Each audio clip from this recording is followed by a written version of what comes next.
Hello and welcome to this week's episode of the Flip Flop Family podcast. My name is Xylene, and if it's the first time that you're tuning in to listen to our podcast, we release 2 episodes every single week. The Flip Flop family include myself, Xylene, my husband Benjamin, and 2 children, Emiliana, who is 12, and Zachariah, who is 9. They often feature on the podcast as well and have lots to say about various topics. Please do check out the episode list and have a listen if something takes your fancy. So it's the Easter holidays. How are you? What have you been up to? Have you had a nice holiday? Have you had a good break? Or have you just been working? I don't often take time off unless I'm actually going abroad, but I did take off some time over the Easter holidays as I had some annual leave to use up, and we did a last minute thing and got a camper van from a friend and went to Cornwall. You can check out all about our camper van life in our previous podcast that was released on Monday. That will tell you the pros and cons, the highs and lows, a real candid account of how things went down. We did actually have to come home a little bit earlier as it was pouring down with rain, and we tried to make the best of the situation. We went to visit this place which was on my list for Cornwall, which is called St. Michael's Mount. Really, really beautiful, off Merizian Beach, and during the low tide, it reveals a walkway, so the sea kind of parts, and you can walk between the beach and this castle, which is on this kind of small island. And then when it's high tide, you need to take a boat back, which takes about 2 minutes, but it's a pretty cool thing to do. And we learned lots about the lady and the lord living in the castle, even at the moment, and the history and the generations that it went back. Really, really amazing. So check out St. Michael's Mount if you are in Cornwall or planning a trip off Merizian Beach. Definitely a must, I would say. We didn't get to do the other things that were on the list because of the rain, and it wasn't raining bright, it was raining grey, and I feel like it's quite hard to enjoy the rain. Even though we had wellies and raincoats, we were very prepared for potential bad weather, but I unfortunately wasn't feeling very well, which you can probably hear in my voice. I'm still nursing a bit of the flu and trying to, I did try and plod on for most of it, but it just all got a bit much, and Ben had to be an absolute trooper and drive us all the way home, and I haven't really been 100% since coming back, but I am back now, and still it could be worse, and I am thankful to be back in my own home, as the camper was quite small and definitely a bit more challenging than we remembered when we did it in 2018. Now, if you are a member of a family, more than one, and you are responsible for some of the laundry, you will know that going on holiday is great, but the aftermath of a holiday, whether you went abroad and stayed in a hotel, or whether you did a camper van or camping, or even just went and stayed a few nights at family members, there is always a bit of an aftermath, isn't there? There's the laundry, then there's the putting away, then there's general cleaning out of the car or the suitcases or the camper or whatever vessel you use to get on holiday. It just takes time, the unpacking and getting back to the normal life. It takes a lot of time, and at this particular time of year in April, a lot of people are actually thinking about spring cleaning. So then there's that on top of it.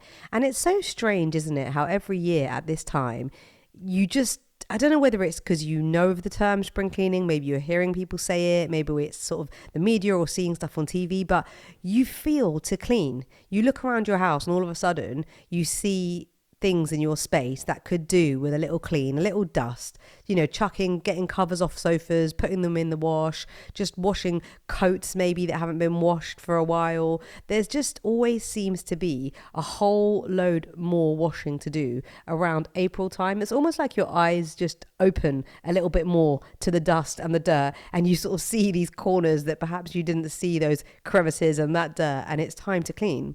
But where does spring cleaning actually come from?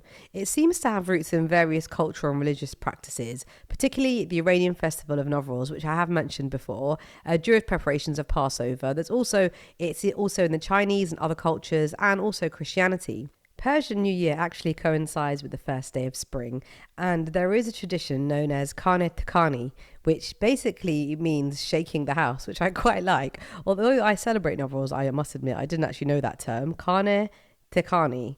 Shaking the house. I mean, I can only imagine that means sort of just getting rid of all the stuff that you don't need, which I think is really cool, actually. It's rooted in Zoroastrian beliefs about purification and cleanliness. In Jewish tradition, spring cleaning is a preparation for Passover, and spring cleaning is also observed in some Christian traditions, such as cleaning the church altars before Good Friday. And the practice can also be found in China, where it's common to cleanse the home of bad luck and misfortune before the Lunar New Year. I mean, it just seems that the common theme throughout all of these spring cleaning is just about cleansing your home and sort of starting fresh for the springtime. The flowers are out, the days are longer, you tend to be able just to do a lot more, and it's so much nicer to do it in a clean environment. And I must admit, I get a bit caught up with TikTok and watching like people clean. I don't know if I'm the only one who does that. I mean, I really try not to, because I know it's not great to do it, but you can learn a lot of good things about different detergents or homemade remedies to use when cleaning your house, and just a bit of organization. I get a bit obsessed with organizing. I'm lucky enough to have a little utility room in my house, or a bootility as we call it, as it's a boot room as well as a utility room, and I love being able to organize things. And just it makes you, when things in your cupboards are tidy, even though you can't see them because there's a door, it's like if your cupboards are tidy, your head's tidy. So getting your home and your space ready this Easter, I think, is a fabulous idea. Get all those books off your bookshelf, dust off the dust, clean behind the toilet, get everything out of your cupboards in the bathroom, reorganize it, get the kids involved. Emiliana's currently, her task is to empty the dishwasher, and she still moans about it, but I must admit it's so great because it's one less thing that we have to do, and Zach's job is to keep the snug tidy. And where I haven't been feeling very well this week, they've been really good actually. Emiliana even cooked while we were in the camper, and today they both got together. One made lunch, the other one hung out the laundry. So getting everybody involved in spring cleaning, I think, is the best thing. A family cleaning day, or cleaning weekend even. When I was a kid, I was actually quite obsessed with changing my room. My brother and sister would always laugh at me because I was always changing my room around. When you're a kid, and if you're fortunate enough to have your own bedroom, that's kind of like your only space that you have 100% control over. And I guess I loved that. So I was always, I think in my bedroom, which wasn't very big, my bed had been in every single position you could possibly think of. It didn't stay in one position for very long. And at one point, I used to collect postcards, and every single wall in my bedroom, so all 4 walls, were covered in postcards. I just used to put tiny little balls of blue tack in the corner of each postcard and stick it on the wall. And it was orderly. It wasn't just plastered on the wall in any which way. They were in rows, and they were in, columns, and there was just postcards everywhere. I just wish I had a photo of it. It'd be pretty cool to show the kids right now, actually. We haven't finished our house yet. We still need to finish our family bathroom. And Emiliana already wants her room in a different way. She had a kind of green vibe last year, and now she wants a whole den. She wants a raised bed, and she has got all these ideas of what she wants for her bedroom before her birthday, which is in June. So I really better get cracking with the spring cleaning and then on to some DIY. Looking around your house, it can get a bit overwhelming knowing that you've got to get cleaning. So here's my top 10. Microwave. Squeeze half a lemon juice and water into a bowl and put it into your microwave. Run it for a few minutes and let the steam do the work instead of your arm. Then wipe it clean and put the turntable into the dishwasher. Your bin. Bins always need a good clean, don't they? Every time you actually change your bin bag, you should get that anti-bac wipe or spray out and clean that bin, because nobody wants bin juice trailing through their house.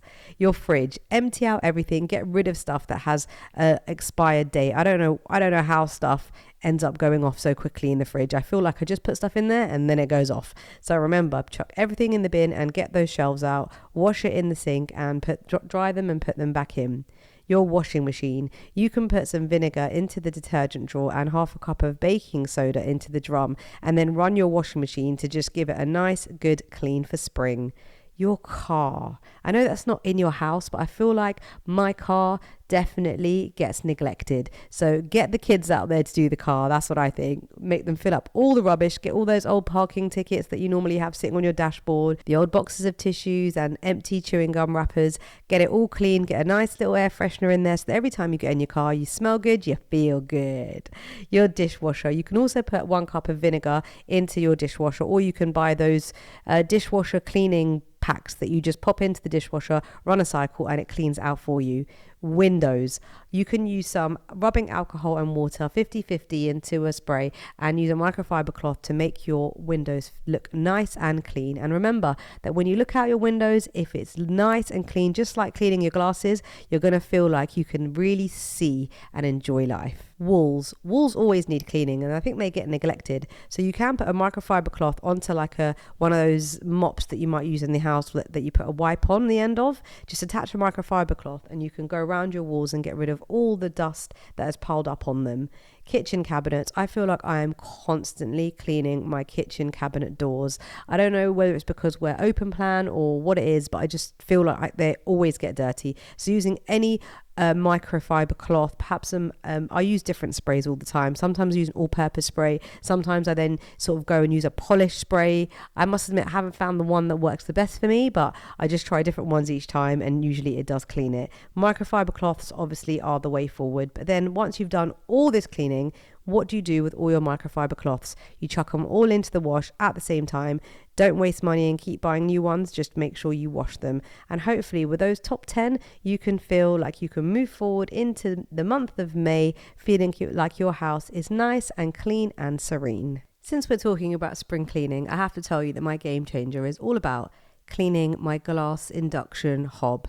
If you have a glass hob, whether it's induction or electric or whatever it is, you will know that you clean it, but there are these smudge marks or these stain like marks that I'm always really scared to clean. Like obviously I don't use like a scouring pad on glass, but my game changer is if you just look up sponges for induction glass hobs, there is these like magic eraser sponges that you can buy. Mine's brown. I've seen them on Vileda. They do an induction sponge as well. Mine's a brown one, and it just does the most. It literally is a magic eraser. Like I clean it, I wipe down my hob, and then for all those tough marks, I just literally rub it with this brown sponge, and it completely takes it away. So if you have a glass hob that is bothering you that you can't get 100% clean, just look up a magic eraser sponge for your ceramic hob and give it a wipe and let me know how it works for you, because I think it's a total game changer. Although I'm kind of off food this week, I have to say that my dish of the week has got to be duck donburi bowls. They are really easy to make. So if you like the Wagamama, well, in Wagamama it's called duck donburi. So if you like crispy duck and you like that dish in Wagamama, you can make it at home really, really easily. Check it out on the Flip Flop Family kitchen page. You can either put it on a bed of rice or a bed of noodles. I just buy the duck from any supermarket and put it in the oven and then shred it myself, and then I do whatever veg that I want. So normally I slice up carrots, cucumbers, some sort of green, so like chard or spinach, something like that, some spring onions, and then I put that all over the rice. I then put a big chunk of the duck and then a fried egg on the top and drizzle some of that lovely sauce that you get with the pancakes. And I don't use the pancakes, I just use the duck, but you can obviously do that if you prefer, but we just use the duck and we use the sauce and then some chili oil and a fried egg, and it is a most delicious, fulfilling, satisfying bowl without the price tag. So check it out, duck donburi bowls on the Flip Flop Family kitchen page. Taking it back to the old school now, my song of the week has got to be from Tupac's greatest hits album. It's California Love. You know what I'm talking about. It's the original version, and always puts a smile on my face. My savvy tip this week is time sensitive, as it's only available up until the 20th of April. But if you are having a Easter meal this weekend, whether you're celebrating Easter or not, perhaps just getting the family together and making the most of the Easter bank holiday weekend, make sure you head down to your local supermarket, as most of them are doing vegetables for dirt cheap. A bit like how they do it around Christmas time. So you've got your Sainsbury's, your Aldi's, your Lidl's, the Morrisons, they're all doing veg for super cheap, as little as 8p. I think Sainsbury's is around 15p, but really, really cheap. So after you've cleaned out your fridge during your spring clean, it's time to stock it back up again with lots of cheap vegetables that are great for your body. That brings us to the end of this week's episode of the Flip Flop Family podcast. Thank you so much for listening. Once again, I am Xylene, and you can find me and the rest of the family twice a week on Spotify and all other streaming platforms.